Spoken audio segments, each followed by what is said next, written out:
casa é sua! Esse é o Bem Viver, o nosso espaço semanal de prosa sobre alimentação saudável, agroecologia, saúde popular e cultura. Todos esses temas são os valores que fazem parte dessa filosofia que é o Bem Viver, uma proposta de justiça social por meio do respeito à natureza, com valorização dos saberes ancestrais. Então vem comigo conferir o que tem no programa de hoje.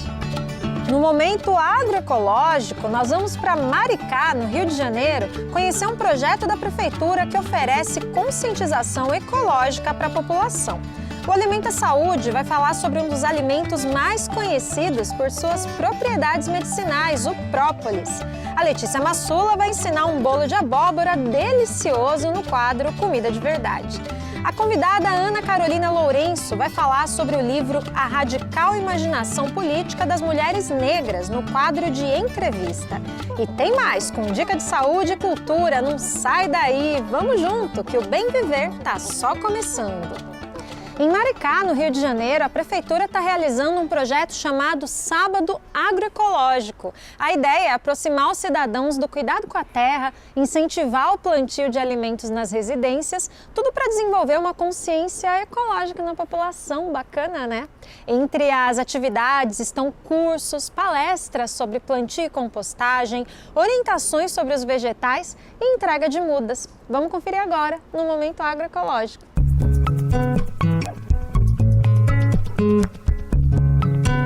Doação de mudas e sementes, palestras sobre agroecologia e muita troca de conhecimento. São assim os encontros do projeto Sábado Agroecológico, em Maricá, no litoral fluminense. As atividades começaram em julho e vão ocorrer todo o primeiro sábado do mês até dezembro. Os participantes são divididos em grupos para evitar aglomeração. Alguns já plantavam alguma coisa no seu quintal, mas queriam aprimorar. Tinha gente que nunca tinha plantado e queria, a partir dali, se inspirar e botar a mão na massa.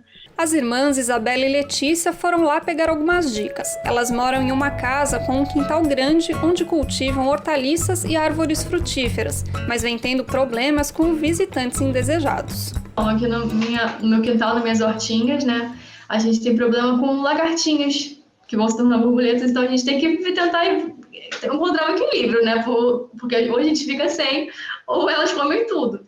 Então eles fizeram várias receitinhas lá no Sábado Agroecológico e mostraram pra gente formas de atrair essas lagartinhas para que elas não destruam e também possam sobreviver. Explicaram pra gente que não são pragas. A gente considera praga porque come o que a gente acha que é nosso. Mas, na verdade, são animais que estão ali vivendo, coexistindo com a gente, mas que são indícios de que a plantação também não está indo tão bem. O evento acontece na Praça Agroecológica de Araçatiba, um espaço onde os moradores da área urbana podem ter contato com um tipo de agricultura que respeita os ciclos da natureza. Quando a gente não vê o sistema de produção acontecendo, a gente não acredita, né? Então, quando você vê o pé de milho, quando você consegue ver, lá no caso agora que está cheio de berinjela para ser colhida, e berinjelas em tamanhos que a gente acha que por ser alimento sem fertilizante químico, sem agrotóxico, a gente não vai alcançar, a gente mostra que é possível produzir alface de qualidade, produzir diversos alimentos quando todos os nutrientes e condições de solo são permitidos. E Maricá tem uma característica rural. É um município que já teve grandes produções rurais, tanto não só rural, como pecuária e pesqueira também, né? Já foi base da economia do município, né? Na época da cana-de-açúcar, dos cítricos como um todo, laranja, tangerina, nós produzimos muito. E hoje a Prefeitura quer resgatar a produção rural através da agroecologia. Além das praças agroecológicas, o município também conta com uma fazenda pública onde são produzidos alimentos orgânicos que vão para escolas, asilos e instituições de assistência social. Os planos futuros incluem um banco de sementes crioulas e um programa de troca de resíduos orgânicos por alimentos. Que eu acho que quando a gente escolhe trabalhar com agroecologia é isso, não concordamos com esse sistema hegemônico de produção envenenada, de produção de commodities, e vamos fazer a diferença desde do pequeno espaço, seja uma varanda num apartamento, seja um quintal numa cidade, até os espaços periurbanos, que às vezes a gente tem um terreno baldio que pode se transformar numa horta comunitária.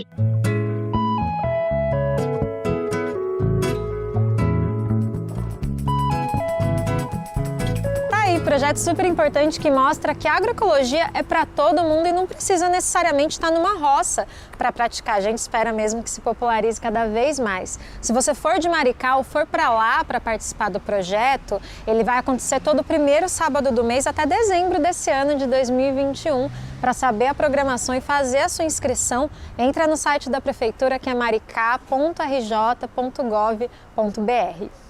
Agora vamos para o quadro Alimenta Saúde. Que alimento mais associado à saúde do que o própolis? Ainda bem que ele é amplamente reconhecido como benéfico para o nosso corpo e não é de hoje, viu? O própolis é famoso desde o Antigo Egito e era conhecido também por romanos, gregos e incas. As propriedades benéficas dele são muito estudadas por todo mundo e muitas evidências apontam que ele é eficaz como medicamento popular para fortalecimento do sistema imunológico e até mesmo na prevenção de doenças.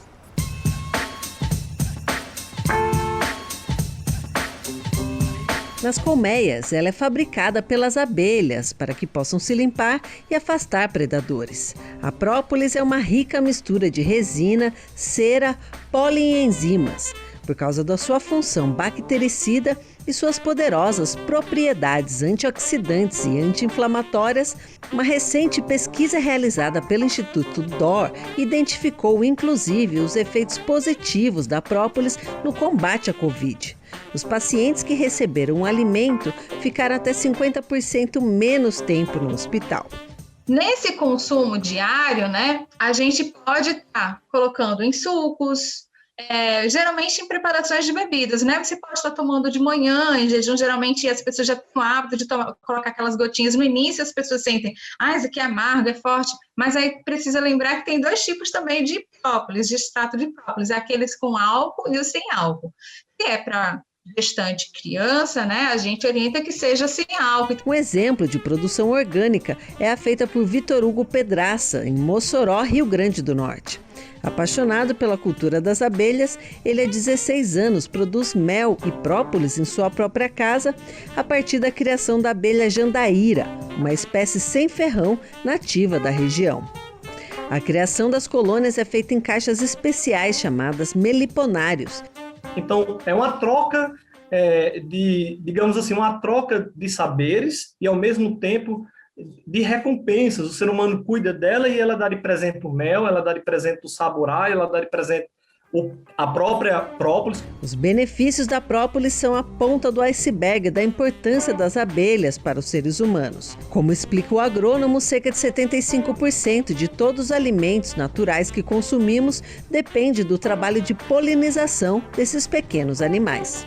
A abelha, ela sofre com agrotóxicos, ela sofre com desmatamento. Se ela vem para a cidade, ela sofre com carro que joga veneno para matar os mosquitos. Então, partindo desse pressuposto, é muito importante destacar que a vida do planeta perpassa por esse animal belo que leva nas pernas, ou seja, nas corbículas, a vida, por meio da polinização.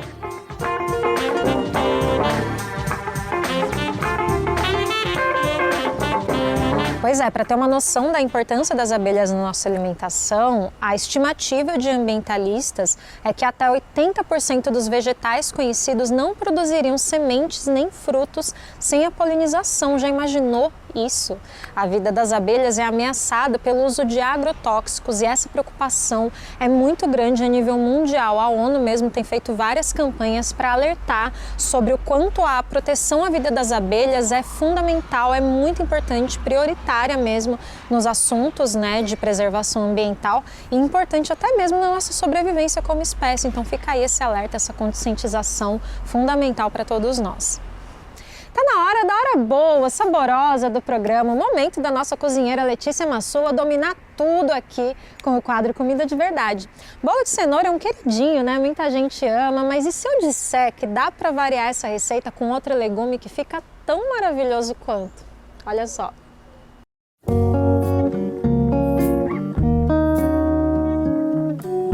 Oi pessoal, a receita de hoje é essa lindeza de bolo aqui. Uma variação do bolo de cenoura, só que feito com abóbora. Mesma receita, troca a cenoura por abóbora. Quer aprender? É só acompanhar. Para fazer o bolo de abóbora, você vai precisar de abóbora em cubinhos sem casca, ovos, açúcar, farinha de trigo, óleo, fermento em pó químico, uma pitada de sal. Para acompanhar, nata. Vai fazer bolo? Começou a separar os ingredientes? Já acende o forno. O forno pré-aquecido, bem quente, é o segredo para o bolo crescer, para dar o tal do salto de forno. A abóbora é mais um ingrediente latino-americano, ela é sul-americana e ela é um ingrediente muito importante nessa época do outono e do inverno. Em geral, ela é colhida no outono e ela se mantém durante todo o inverno como estoque alimentar para quem vive na roça, principalmente, né? Ela fica muito enxutinha depois de colhida, ela vai secando, mas ela não perde. Por isso que é um alimento tão importante e tão utilizado nessa época do inverno, seja aqui no hemisfério sul, seja lá em cima no hemisfério norte. A abóbora, além de ser um ingrediente puro sangue latino, quando ela é plantada em consórcio com o milho e com o feijão, forma um trio que é chamado de As Três Irmãs. É um trio muito importante na agricultura latino-americana, é uma tecnologia que já é desenvolvida há milênios pelos nossos ancestrais e cada uma das plantinhas ajuda a outra. O milho cresce, forma uma haste por onde o feijão se enrosca para produzir. O feijão garante nitrogênio no solo. E a abóbora, quando ela cresce e se esparrama pelo chão, ela cobre o chão e não deixa crescer erva daninha. E ainda garante que o solo fique sempre úmido. Esse trio lindinho é a tecnologia de agricultura que os nossos ancestrais deram de presente pra gente e que até hoje no sertão, nas roças, continua sendo utilizada. Em receitas de confeitaria é muito importante peneirar os ingredientes secos. Isso garante que bolos, massas fiquem sempre levinhos e sem grumo. No liquidificador, bata os ovos com a abóbora, o óleo e uma pitada de sal, até obter um creme bem homogêneo. Numa bacia, coloque o açúcar e sobre ele toda essa mistura batida. Mistura bem até formar um creme bem homogêneo novamente. Hora da farinha de trigo. Coloca a farinha de trigo, mistura bem, bate bem a massa. Olha, eu bati bem a massa, ela já tá com bolhas. Conforme a gente vai mexendo, a gente vai vendo bolhas. Significa que já tá bem batido. Agora eu vou acrescentar o fermento e aí eu vou só misturar, tá bom?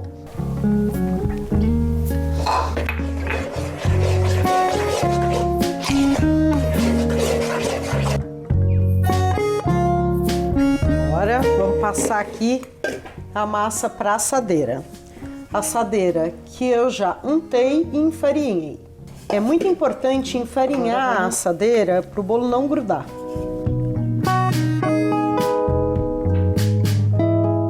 Vou colocar o bolo no forno está bem quente. Eu vou colocar primeiro na potência alta durante 20 minutos para o bolo crescer.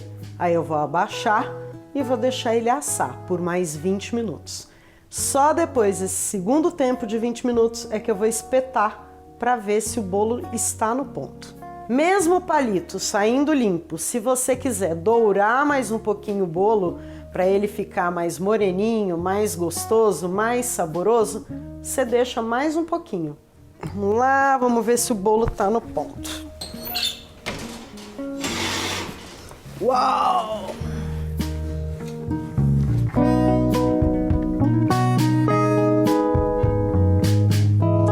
Palito limpinho, o bolo tá assado.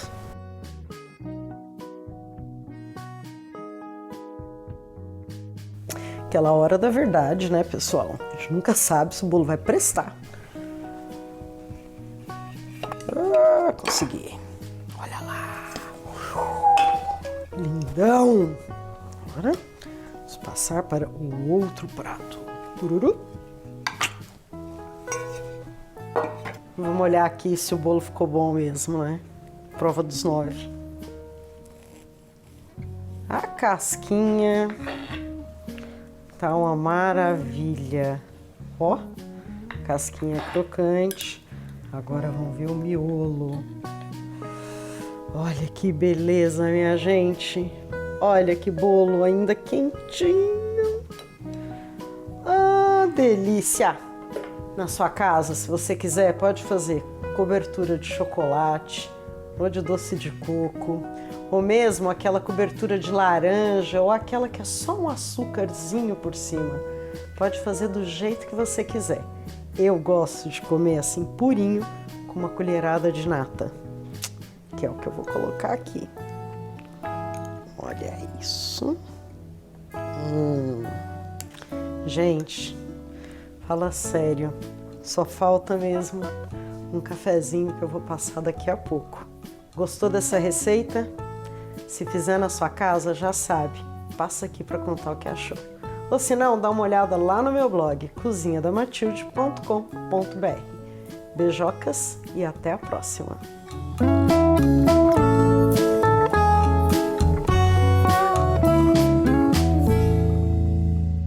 Obrigada, Letícia. Eu já falei que um dia eu quero estar aí do seu lado para experimentar uma das suas receitas maravilhosas. Só fico aqui passando vontade, mas um sucesso, né? Como não podia deixar de ser.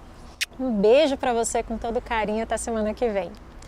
Vamos para a nossa dica de saúde. A campanha Julho Amarelo é instituída por lei no Brasil com o objetivo de reforçar ações de vigilância, prevenção e controle das hepatites virais. A do tipo C é a mais perigosa, sendo responsável por mais de 76% das mortes por hepatite no Brasil.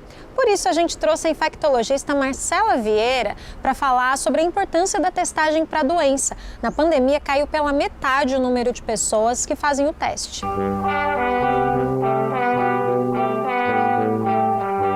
Hoje a gente vai conversar um pouco sobre a hepatite C e por que é tão importante trazer essa temática no mês de julho, né? O nosso Julho Amarelo. Porque a hepatite C é uma doença que é provocada por um vírus que vai provocar a inflamação crônica do fígado e essas consequências só acontecerão com o passar dos anos, né, à medida que a doença se cronifica. Essa inflamação, cronicamente, ela pode vir a provocar tanto a cirrose hepática como também um câncer hepático, né, e a gente pode evitar essas consequências a partir do momento em que o diagnóstico é feito precocemente e o tratamento é feito precocemente também. Tanto o diagnóstico quanto o tratamento são feitos e disponibilizados gratuitamente pelo SUS, né? E nesse mês de julho a gente relembra a importância dessa testagem em todos os indivíduos. Como é que se adquire a hepatite C?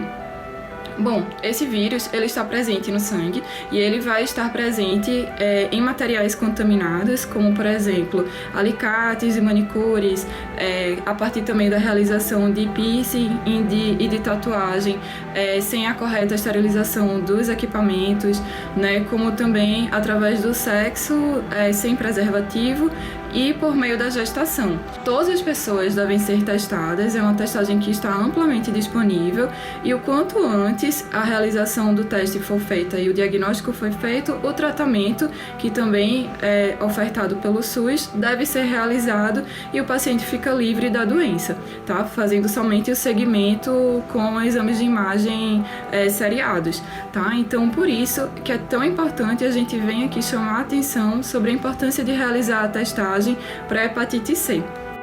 Gente, o teste para hepatite C é muito rápido. Você encontra nas unidades básicas de saúde e ele fica pronto em até 15 minutos. Para quem tem 40 anos ou mais, a recomendação é que faça o teste assim que puder, pelo menos uma vez na vida. Quando detectado, né, com antecedência, enfim, quanto antes detectar, melhor, porque hepatite C tem cura e o tratamento é totalmente coberto pelo SUS.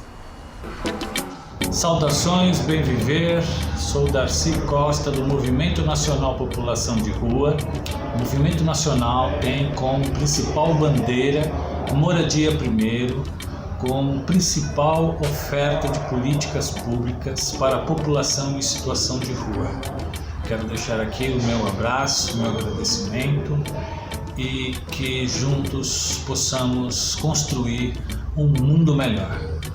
Importantíssima a participação de um representante do movimento da população de rua para a gente lembrar de uma situação extremamente preocupante aqui no sul e no sudeste com a chegada dessas frentes frias extremas aqui nesse inverno, né, de 2021, que já levaram a vida de pessoas em situação de rua. Na verdade, nem é correto dizer que as frentes frias mataram as pessoas, né? Afinal, uma questão de desassistência do poder público. Como o Darcy disse, moradia é direito fundamental, então precisa ter uma intervenção eficiente nessa questão. Então agradeço aí ao Darcy, ao movimento da população de rua e deixo um abraço em nome de toda a nossa equipe.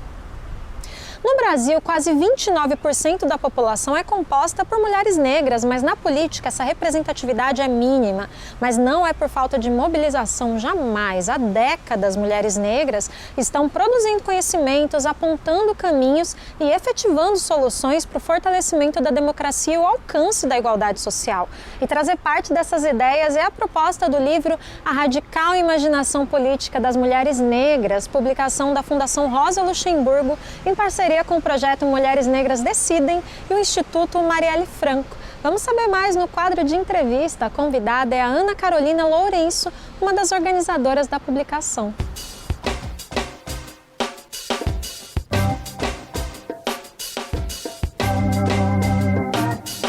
Ele tem como ideia principal, né, fortalecer um pouco e visibilizar essas narrativas de que o ativismo de mulheres negras sempre disputou a condição do Estado-nação, da política institucional, e por mais que ainda haja uma baixa representatividade, essa baixa representatividade não é fruto da falta de disputa das mulheres negras. Elas estão aí, né? É fruto de uma série de outros problemas estruturais. Então a ideia, na verdade, é dar corpo, assim, para uma jovem ativista, por exemplo, negra, ou pessoas que estão se aproximando desse debate, de que a nossa história, né, em torno da política e da condução do Estado é uma história longeva, assim.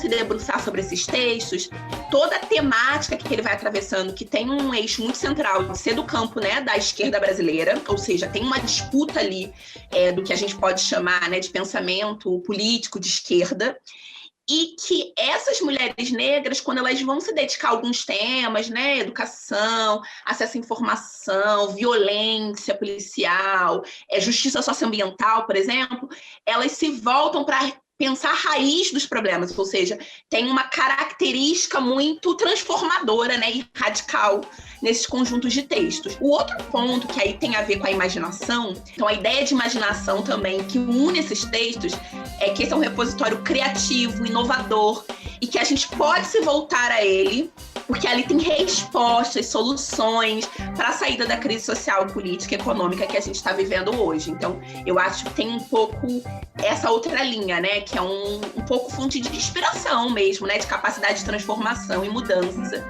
que une esses textos.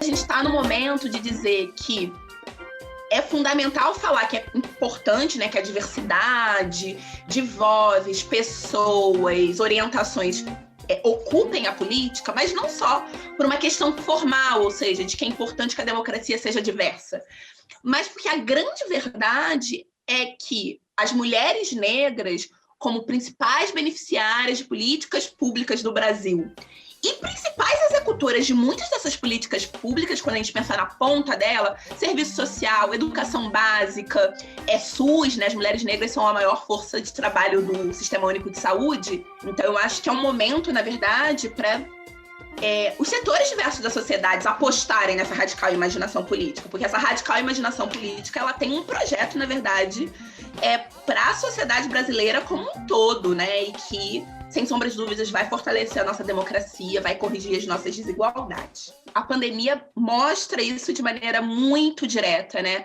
A primeira pessoa que morreu no Brasil por Covid foi uma mulher negra empregada doméstica. A primeira pessoa que se vacinou no Brasil foi uma profissional da saúde, mulher negra, de uma grande capital, né? Onde mais pessoas estavam morrendo e mais profissionais da saúde morreram, e essas profissionais da saúde eram mulheres negras. Eu acho que essa imagem é a imagem da chave de mudança que a gente tem que estabelecer e quais são as atrizes centrais dessa chave de mudança.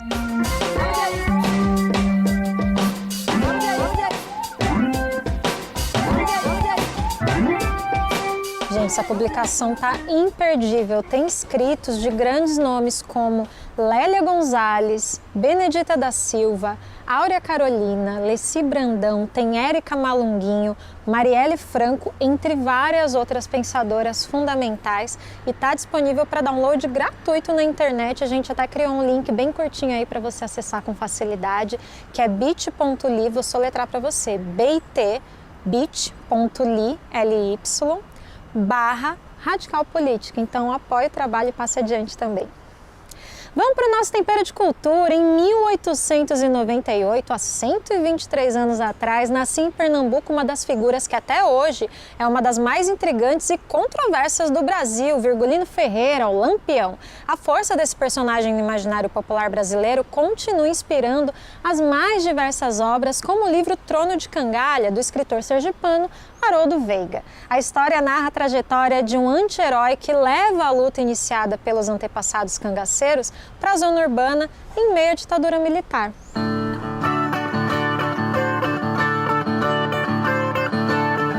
Estamos em Piranhas, no sertão de Alagoas. Foi aqui nesta cidade que se encerrou a trajetória do mais temido e influente cangaceiro do Nordeste, Virgulino Ferreira, o Lampião. Capturado pelos agentes da Volante, a polícia da época, Lampião e seu bando foram mortos e tiveram suas cabeças expostas na praça da cidade. Hoje, o ponto mais visitado em Piranhas. Então foi em Piranhas onde o Joca Bernardes, que foi um feirante de Piranhas, que percebeu que Pedro de Cândido suspeitou que Pedro de Cândido estaria comprando esse produto para o Lampião, e aí acaba dedurando, né, o Pedro de Cândido. Então eu digo assim que realmente o traidor do cangaço foi Joca Bernardes e não Pedro de Cândido. Lampião foi apenas um expoente de um movimento que deixou marcas na história do Nordeste. Há registro de atividades de cangaceiros desde o século XVIII. Eles circulavam em bandos armados pelas cidades do sertão.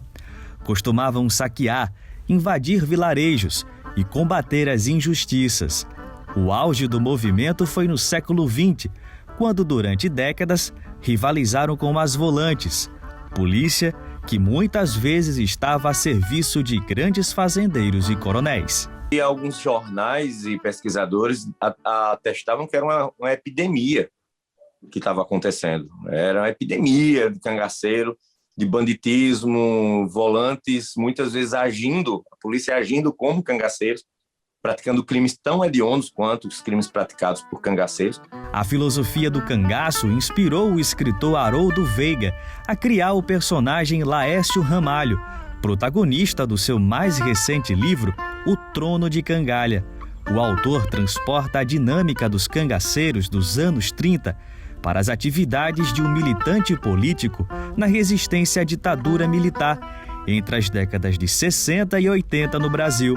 Foi criado um personagem que nasceu nesse meio tempo e que adquire toda aquela herança psíquica do cangaço, e quando chega na fase adulta, que vai para a capital, né, o livro toca assim, em assuntos muito sensíveis, como, por exemplo, a migração. Ele, quando migra para a capital, nos anos 60, ele se depara com a truculência do governo militar, e aí toda aquela carga psíquica que ele adquiriu durante a infância, ele exterioriza através da luta armada que ele adere nessa ocasião. A obra, além de revisitar elementos do cangaço, aborda temáticas sociais como migração, prostituição e desobediência civil.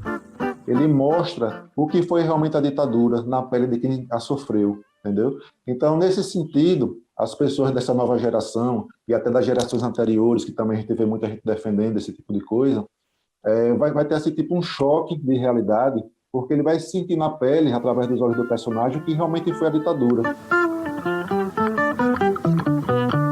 Você encontra o livro Trono de Cangalha no site do autor, que é www.haroldoveiga.com.br, o Haroldo é sem H.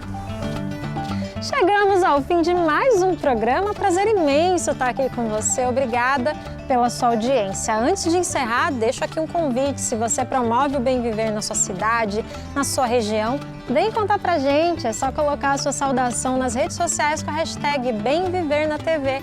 Nosso programa também tem uma versão de rádio. Passa no site para saber como sintonizar. É radio.brasildefato.com.br. Se você preferir, tem podcast. Só procurar por programa Bem Viver nas principais plataformas de áudio digital. Eu vou indo, mas semana que vem tô de volta e te espero. Tchau!